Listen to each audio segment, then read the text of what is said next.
A'udzu billahi minasyaitonir rajim. Bismillahirrahmanirrahim. Assalamualaikum warahmatullahi wabarakatuh. Alhamdulillahi rabbil alamin. Wassalatu wassalamu ala Rasulillah wa ala alihi wa sahbihi ajma'in. Amma ba'du. Sahabat muslim yang dirahmati oleh Allah Subhanahu wa taala.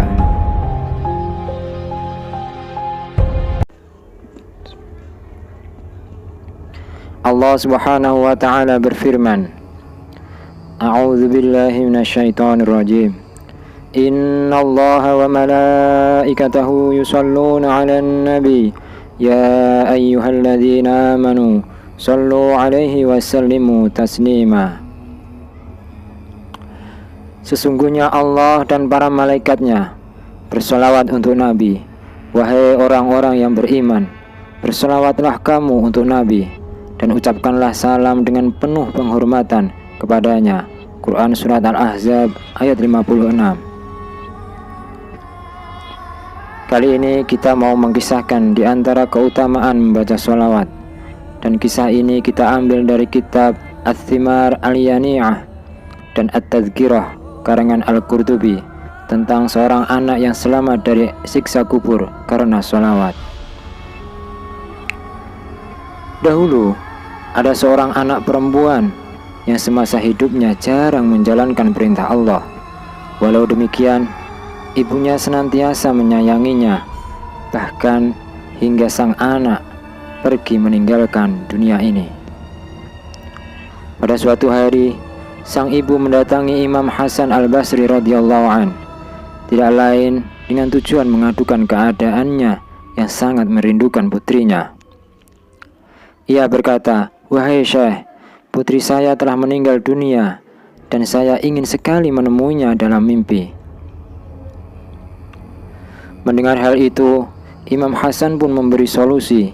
Ia menyarankan agar sang ibu untuk beribadah sembari membaca sholawat atas Nabi Muhammad sallallahu alaihi wasallam.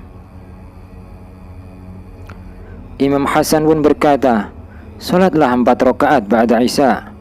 Pada setiap rakaatnya, bacalah surat At-Takatsur 1 kali setelah membaca surat Al-Fatihah. Setelah selesai sholat, berbaringlah miring sambil membaca sholawat atas Nabi hingga tertidur." Wanita itu pun melaksanakan petunjuk Imam Hasan dengan baik. Hasilnya, ia bisa melihat putrinya dalam mimpi. Namun sayangnya, putrinya berada dalam kondisi tidak baik. Ternyata putrinya tengah menjalankan siksa kubur dengan tubuh dirantai dan dibelenggu. Akhirnya, sang ibu pun kembali menemui Imam Hasan.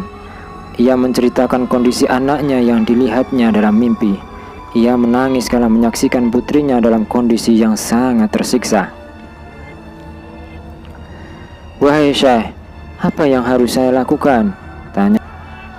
Mendengar hal itu, raut muka Imam Hasan menjadi muram karena sedih.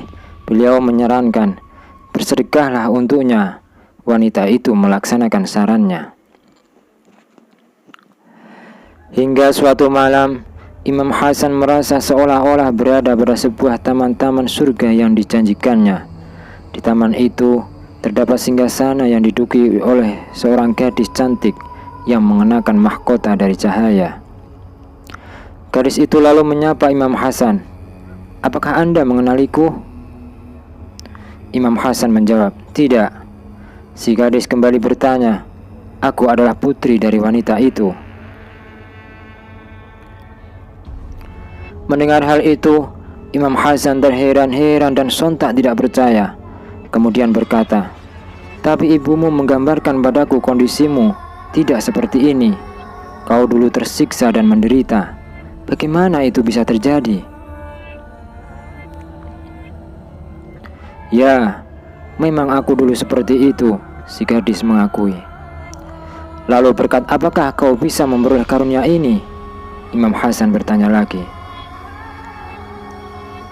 Si gadis akhirnya bercerita bahwa dahulu ada 70.000 jiwa yang melewati siksa kubur, termasuk diriku. Kemudian suatu hari ada seorang hamba yang soleh melewati kuburan kami, lalu membaca sholawat atas Nabi Muhammad sallallahu alaihi wasallam 1 kali dan menjadikan pahalanya untuk kami. Berkat hal itulah Allah berkenan membebaskan kami semua, dan sampailah bagianku ini sebagaimana yang Anda lihat.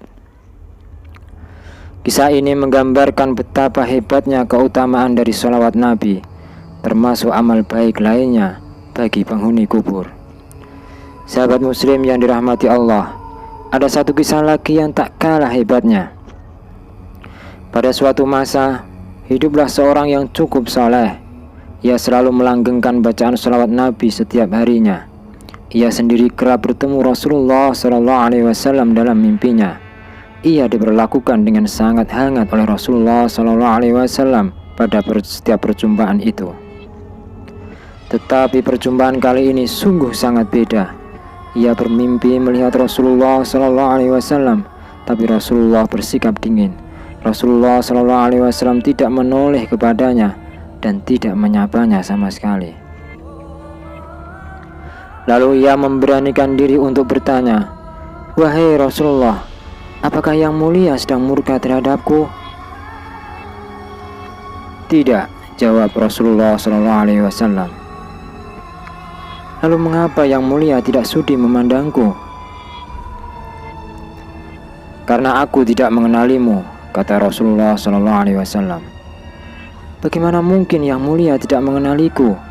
Padahal aku adalah salah seorang dari umat Anda yang mulia."